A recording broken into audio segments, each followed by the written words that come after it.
Alright everyone, we start off today talking about Joe Biden, and another epic gaffe. Really, the optics of this are terrible. He accidentally, maybe kind of sort of accidentally anyway, revived actually something from years ago and puts it back into the news and apparently thinks that that's a good idea, which is he was asked a perfectly innocuous question by a reporter while he was walking through. He was asked, aren't there Democrats that support defunding the police? Now, the answer is yes. Not most of them. Most of them, they said defund the police, take a knee and stuff, but only during the election. You see, like, Biden is a neoliberal. He wants to expand the police state. He wants to make more people go to prison. It's, sort of his MO. He did that in '94. Hundreds of thousands of people have suffered as a result. Kamala, VP, same thing. Most of the Democrats. But there are a few who think that it's genuinely a good idea to replace police with a pussy brigade, with social workers and shit like that. AOC is an example. Ilhan Omar is an example. Basically the cringe fringe. It's a minority within the Dem Party, but they exist.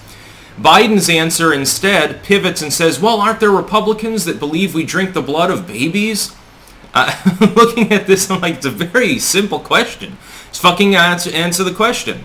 But Biden is immune to having to do that. Nobody ever follows through thereafter, by the way. He just wanders off and nobody presses him because they feel sorry for him because he's got fucking Alzheimer's. Now, there's a link in the description to that clip. By the way, Joe Biden thought this was witty, showing his poor judgment. That tends to happen when you've got dementia, as he objectively and observably shows every fucking time he's in public.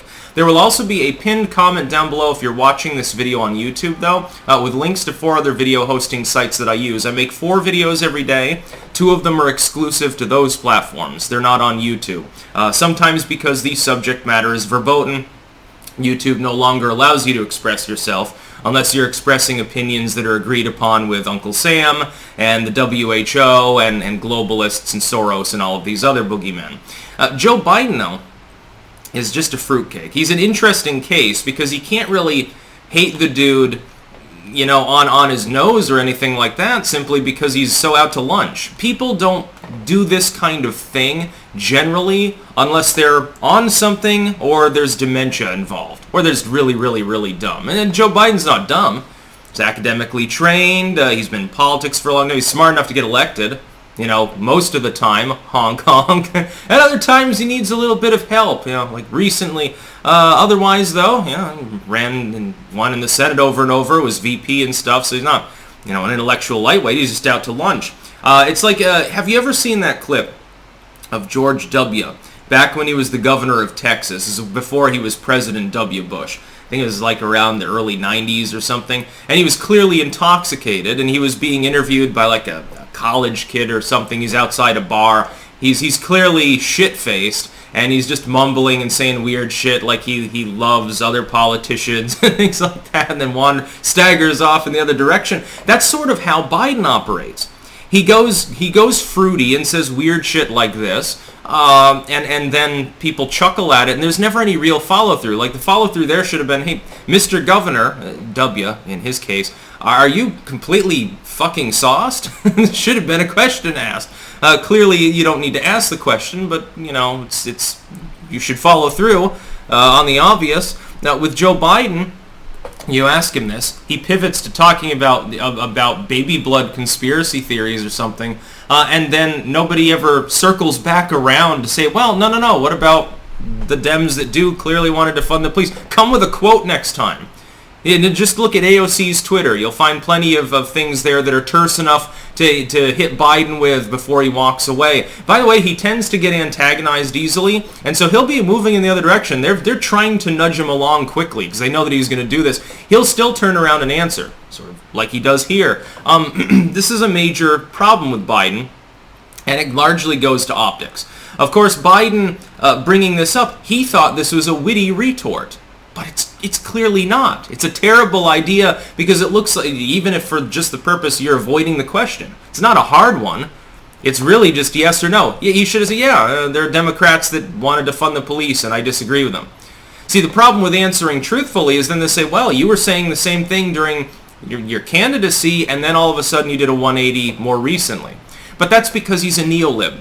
The neoliberals like to do this to the leftoids. They fool them. It works every time. They're, basically they're pathetic intellectually.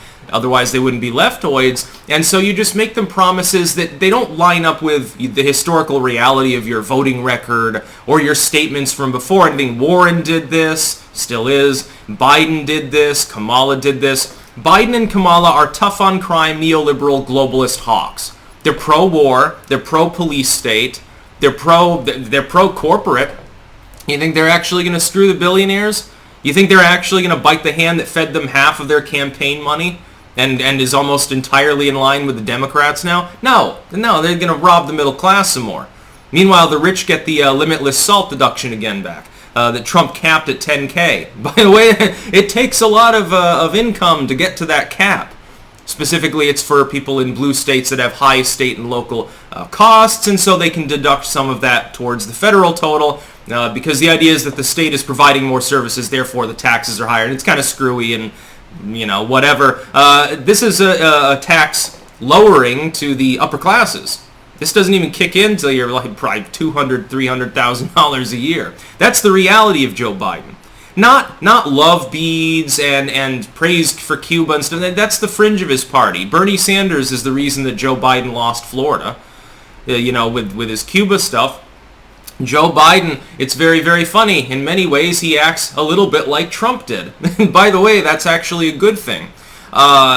Unfortunately, he's also going to have to negotiate with the leftoids in his own party, which means he's going to deviate from reality.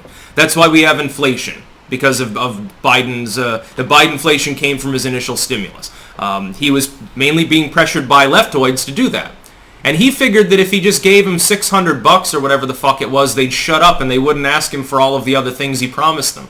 Like going after the big scary guns, like universal pre-K, universal healthcare. You'll notice that the cornucopia of goods that he's giving to the left every time there's negotiations on his infrastructure bill shrinks and the amount of pork grows. And some of it, by the way, comes from Republicans that want to kick back for their state. They're like, well, yeah, it might wreck the economy, but I'd really like a museum of teacups in Maricopa or something like that. Yeah, you can give me like $10 million towards that total. You can do a 50-50 with me.